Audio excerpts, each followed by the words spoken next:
এই মুহূর্তে বাংলাদেশে একেবারে মরণ ব্যাধি, একেবারে মহামারীর মতো ধর্ষণ এবং পরকীয়া বাংলাদেশের এই মুহূর্তে একেবারে চ্যালেঞ্জিং পর্যায়ে পৌঁছে গেছে। যা যদি এই মুহূর্তে নিয়ন্ত্রণ করা না হয়, আমার দেশের ভবিষ্যৎ পুরাপুরি অন্ধকার হয়ে যাবে, পুরাপুরি। এজন্য তোমরা প্রত্যেকটা যুবক যার যার জায়গা থেকে, আমরা আওয়ামী লীগ বিএনপি বুঝি না, আমরা জাতীয় পার্টি জামাত ইসলাম বুঝি না, আমরা বুঝি 18 কোটি বাংলাদেশের প্রত্যেকটা জনগণ বলতে হবে ধর্ষকের, ব্যভিচারীর নগদ বিচার চাই, নগদ শাস্তি চাই। আমরা নগদ বিচার হইতে হবে, নগদ। আজকে যদি প্রিয় ভাই শহীদ শরীফ উসমান হাদি থাকতো তো দেখতা প্রতিবাদ কাকে বলে। ইমানদার চলে গেছে, সাহসী যুবক চলে গেছে, নয়তো দেখতা তুলপার হয়ে যাইত।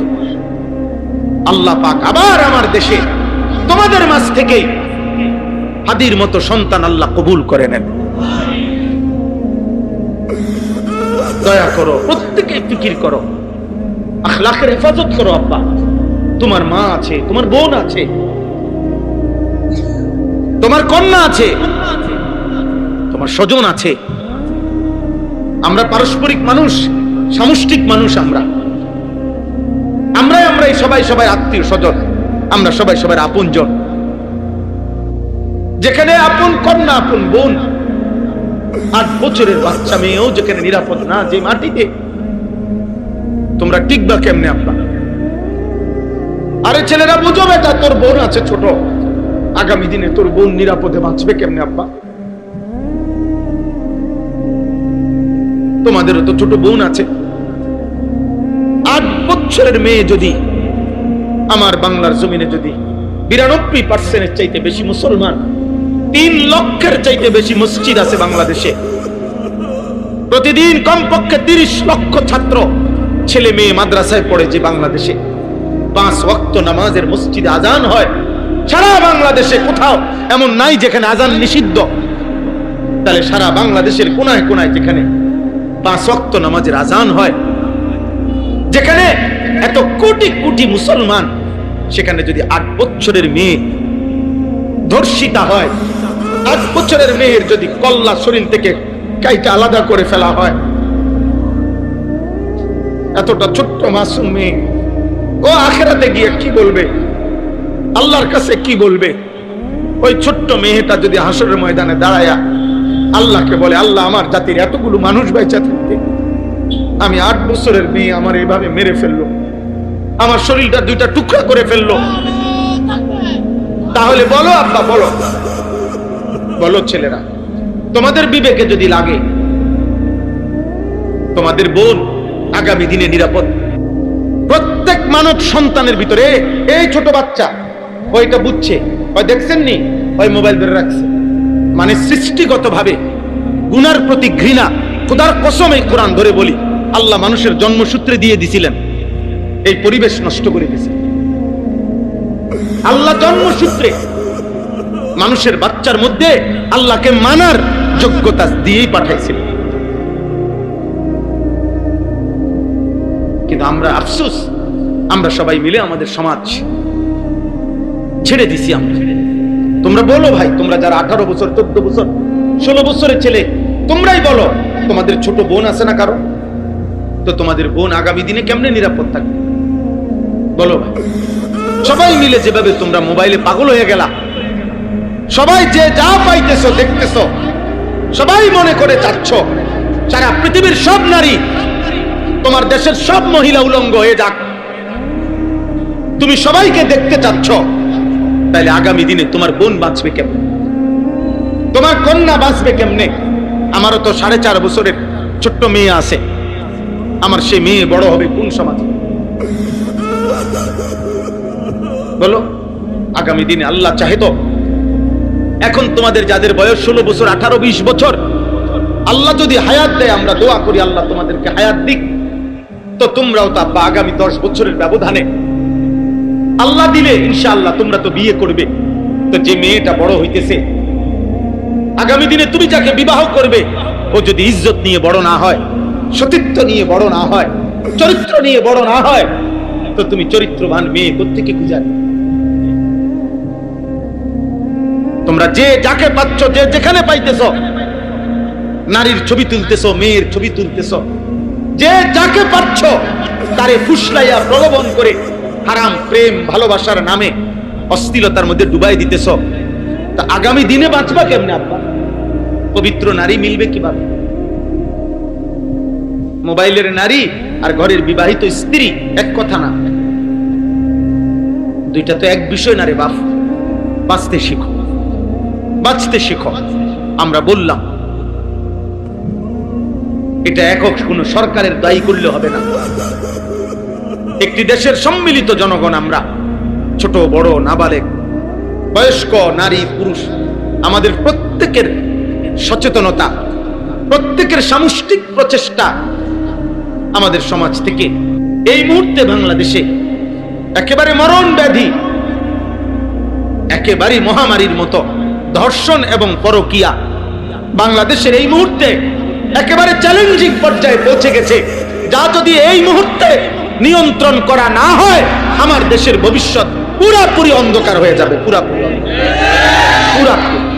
এজন্য তোমরা প্রত্যেকটা যুবক যার যার জায়গা থেকে, আমরা আওয়ামী লীগ বিএনপি বুঝি না, আমরা জাতীয় পার্টি জামাত ইসলাম বুঝি না, আমরা বুঝি 18 কোটি বাংলাদেশের প্রত্যেকটা জনগণ বলতে হবে দর্শকের বেবিচারীর নগদ বিচার চাই, নগদ শাস্তি চাই। আমরা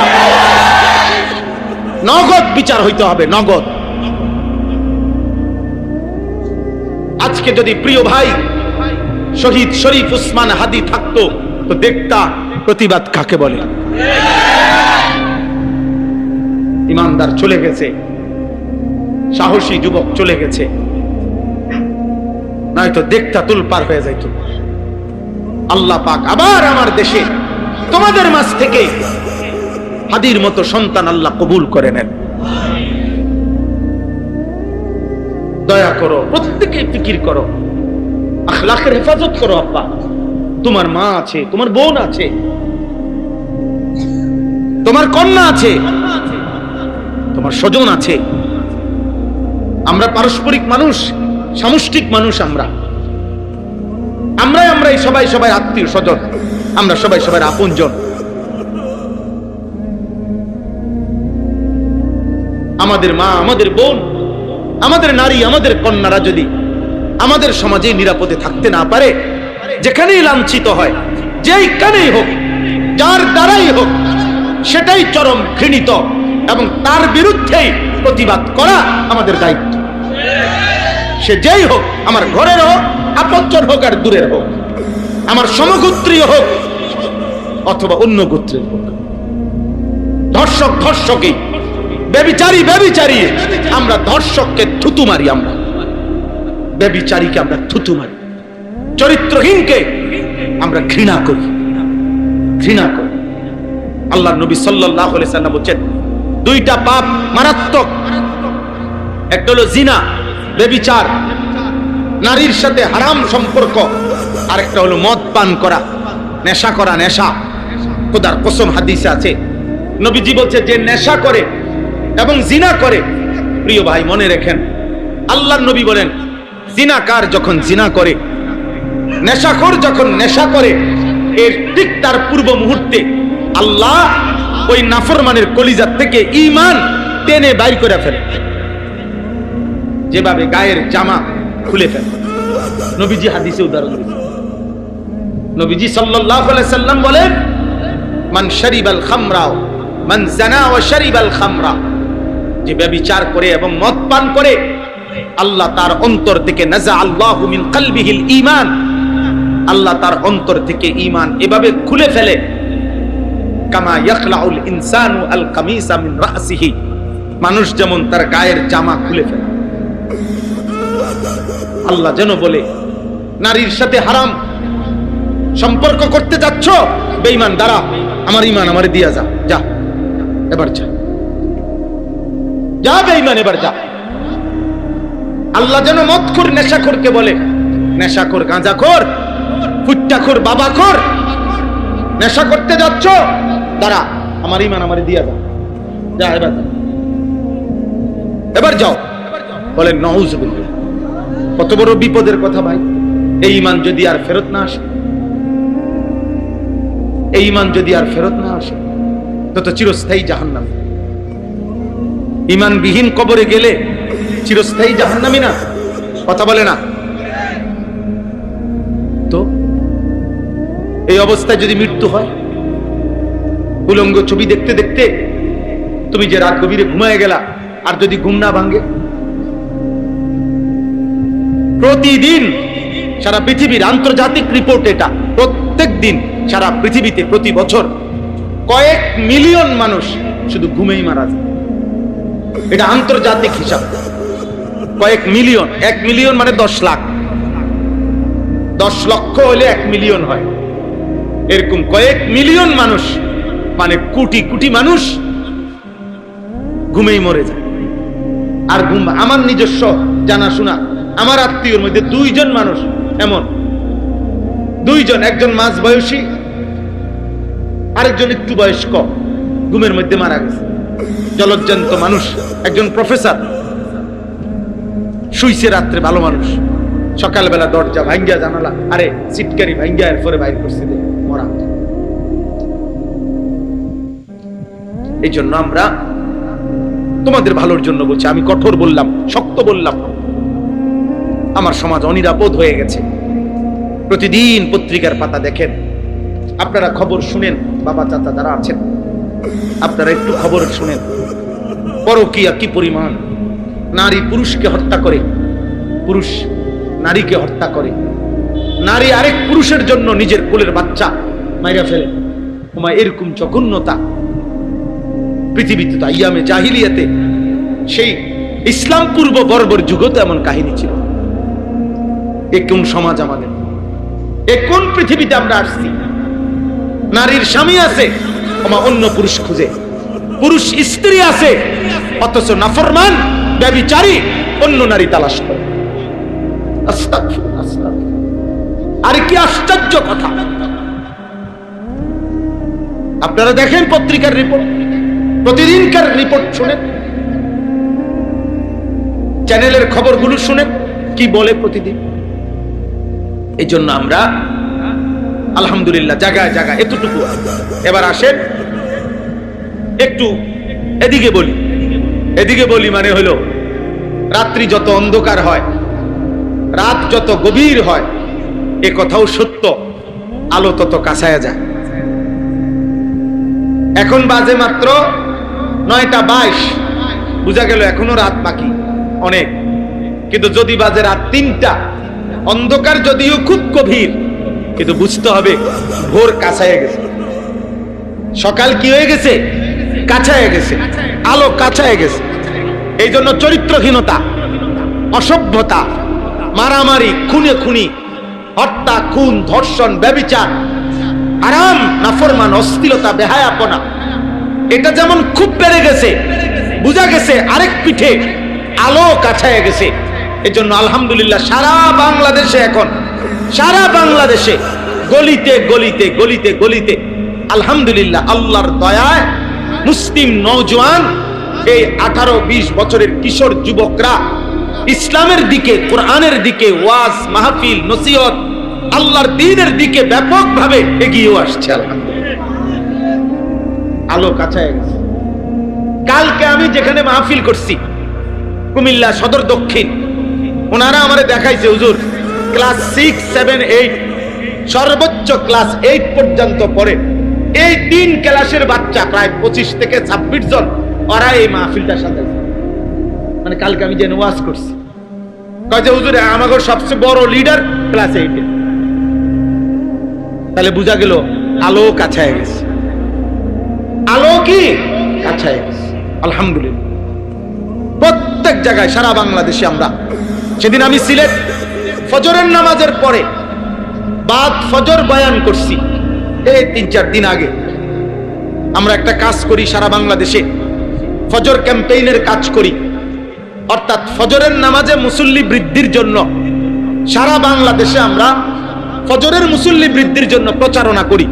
কিশোর যুবকদের মাঝে ছেলেরা ফজর পড়বে, ফজরের নামাজই হবে।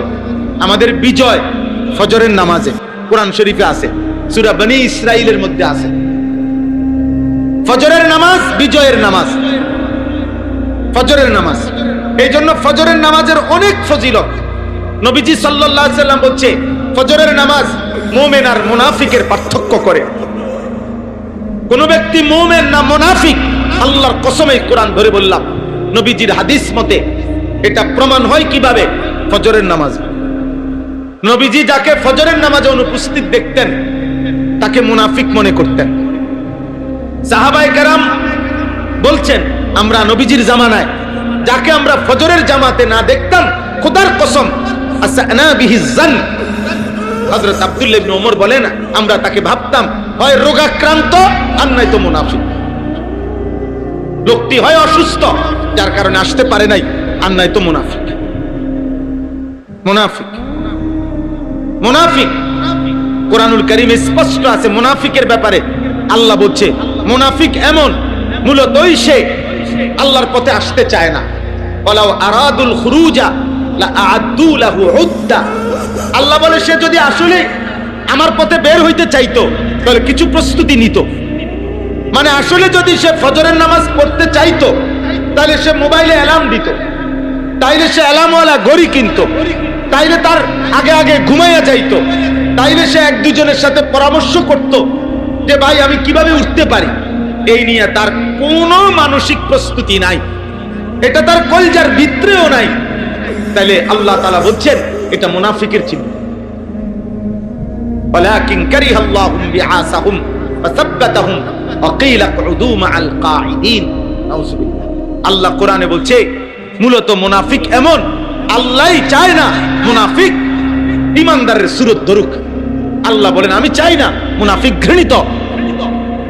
এজন্য আমি চাই না ওই আমার পথে আসুক, যা। এজন্য আল্লাহই তখন তাকে বসাইয়া রাখে আর বলে উকউদু মাআল কাঈদিন। আমার যেই নাফরমান বান্দা আমার আল্লাহকে ভুলে বসে আছে জায়গায় জায়গায়, তুইও যা ওই নাফরমানদের সাথে বসে থাক, বাইরে যা, হইতে থাক।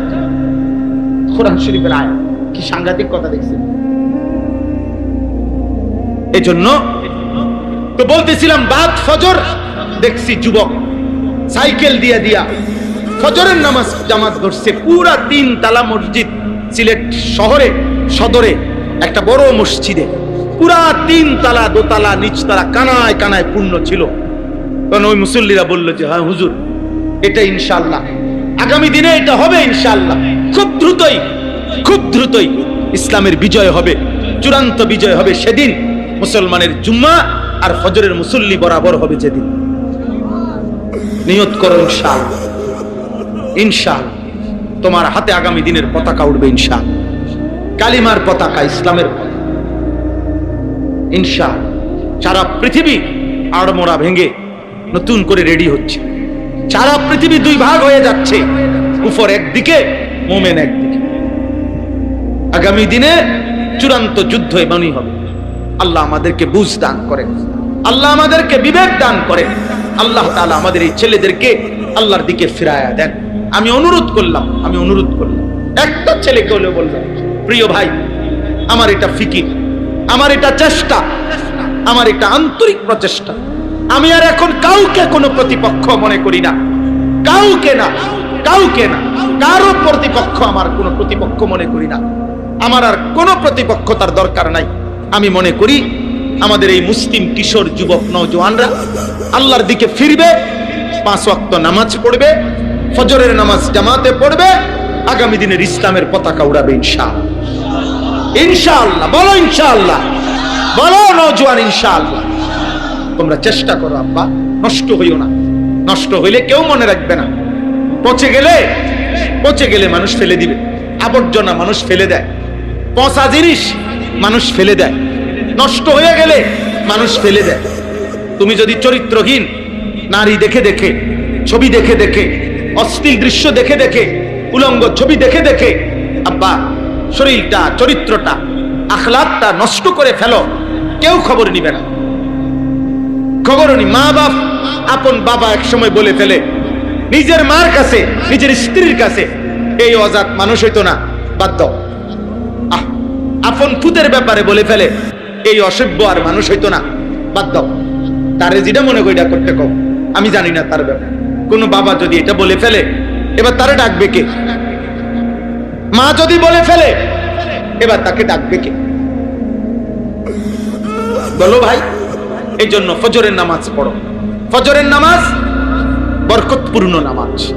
নবী সাল্লাল্লাহু আলাইহি সাল্লাম বলেছেন, মান সাল্লা সালাতাস সুবহি ফাহুয়া ফি জিম্মাতিল্লাহ, যে ফজরের নামাজ পড়লো সে নিজেকে আল্লাহর হাতে তুলে দিল, আল্লাহর সুপুর্দ করে দিল, আল্লাহর জিম্মায় ঢুকে গেল। সুবহানাল্লাহ। এজন্য আমরা প্রত্যেকটা যুবকের পরিবর্তন চাই। বলেন ইনশাআল্লাহ, বলেন ইনশাআল্লাহ। আমার মাদ্রাসা কুমিল্লা ক্যান্টনমেন্ট ময়নামতি সাহেবের বাজার, আলহামদুলিল্লাহ মাদ্রাসায় এই বছরও 534 জন ছাত্র আছে, নিয়মিত ক্লাস করে। 450-র উপরে ছেলে বোর্ডিং এ থাকায় আমি আরেকটা বড় জায়গা কিনছি আমার মাদ্রাসার জন্য। 115.5 শতক জায়গা, একসাথে প্রায় 2,67,00,000 টাকা শুধু জায়গার দাম। এই উদ্দেশ্যে কিনছি যে একটা আলাদা প্রতিষ্ঠান করতে চাচ্ছি, যে প্রতিষ্ঠানের উদ্দেশ্য সারা বাংলাদেশের স্কুল, কলেজ, ইউনিভার্সিটির যত কিশোর নওজোয়ান, এরা বছরের যেই কোনো দিন যার যখন ছুটি হয়, সুযোগ হয়, অবসর হয়, 3 দিন হোক, 30 দিন হোক, 1 ঘন্টা হোক, 30 ঘন্টা হোক, আসবে, যাবে, সেখানে দিন শিখবে। ওযু, নামাজ, সূরা, কেরাত, দোয়া, কালাম, পাক নাফাক, রুকু, সেজদা, যেটুকু সময় হয় শিখবে। যে আসবে যখন দিন শিখবে তখন, যার সময় যতক্ষণ দিন শিখবে ততক্ষণ। এটা আমার আশা। আলহামদুলিল্লাহ আমরা গত বছরও 500-র মতো ছেলে 6 দিনে মোট 2 বারে 3 দিন করে স্কুল কলেজের ছেলে আমরা ওযু, নামাজ, সূরা, কেরাত, দোয়া, কালাম এগুলা শেখাইছি। এই বছর এই কোরবানির পরে 13ই জুন আমি দাওয়াত দিয়ে রাখি ছেলেদেরকে, যার সুযোগ হয় জুন মাসের 13 তারিখ দ্বিতীয় শনিবার আমাদের মাদ্রাসায় সকাল 8টা থেকে একেবারে রাত 9টা পর্যন্ত, এশার নামাজ পর্যন্ত দিনব্যাপী কিশোর যুবক তারবিয়াতি কোর্স, একদিনের কোর্স হবে। সকাল 8টা থেকে জোহর পর্যন্ত স্কুল, কলেজ, ইউনিভার্সিটির যত ছেলে আসবে ওদেরকে আমরা সূরা, কেরাত, দোয়া, কালাম এই গ্রুপ করে, মানে 5 জন 10 জন করে, আর দুপুর 2:30 থেকে এশা পর্যন্ত ধারাবাহিক বয়ান হবে। ছেলেদের জীবন চরিত্র গঠনমূলক বয়ান হবে। আমরাও থাকবো ইনশাআল্লাহ। আমার শায়েখ আরিফ বিল্লাহ আল্লামা মুফতি মুশতাকুন নবী কাসিমি হুজুর আসরের পরে বয়ান করবেন। আমাদের বাংলাদেশের অন্যতম একজন আলোচিত আলেমে দ্বীন আল্লামা মুফতি আরিফ বিন হাবিব দামাত বারাকাতুহুমুল আলিয়া, উনি মাগরিবের পরে বয়ান করবেন। যার সুযোগ হয় যাওয়ার চেষ্টা করবেন। কোনো নাস্তা খাওয়া দুপুরের সব আমাদের দায়িত্ব, রাতের সব আমরা জিম্মাদার। শুধু গাড়ি ভাড়া দিয়ে যাইবেন, গাড়ি ভাড়া দিয়ে আসবেন। যাদের সুযোগ হয় যাওয়ার চেষ্টা করবেন, বলেন ইনশাআল্লাহ। যাদের সুযোগ হয় আমাদের মাদ্রাসার ওই বিশাল জমিতে অংশগ্রহণ করবেন। আমরা এক নামাজের মুসল্লা পরিমাণ, জায় নামাজ পরিমাণ টাকা নেই একটা জায়গার। আমাদের ওই জায়গার 4200 টাকা এক মুসল্লা পরিমাণ, জায় নামাজ পরিমাণ টাকা। আমি কাগজ দেই সারা দেশে, হ্যান্ডবিল আছে আমার, হ্যান্ডবিলের মধ্যে আবেদনটা লেখা আছে, বিকাশ নাম্বার আছে, অ্যাকাউন্ট নাম্বার আছে। যার সুযোগ হয়, একটা বড় স্বপ্ন, একটা বড় কমপ্লেক্স হবে, যে পারে অংশগ্রহণ করবে। আল্লাহ তাআলা তৌফিক দান করেন। আপনাদের প্রত্যেকের কাছে আমরা অনুরোধ করলাম, আপনারা আপনাদের ছেলেদের দিকে নজর দেন, আপনাদের মেয়েদের দিকে নজর দেন, আপনাদের পরিবারের স্ত্রী, সন্তান, ছেলে মেয়ের দিকে আখিরাতের বিষয়ে আরেকটু যত্নবান হন। ইদানিং কালে আইসা আমরা বেশি অভিভাবকরা বাড়ি ঘর, বিল্ডিং, দালান, বাজার, সদাই, বিদেশ, আর ছেলে পেলেকে তার হাতে ছেড়ে দিচ্ছেন। এমনি তো বাবা সন্তান মানুষ হয় না। মানুষের বাচ্চার গাভীর বাচ্চা এক না, গাভীর বাচ্চা পুরা গ্রাম দৌড়ায়। কারণ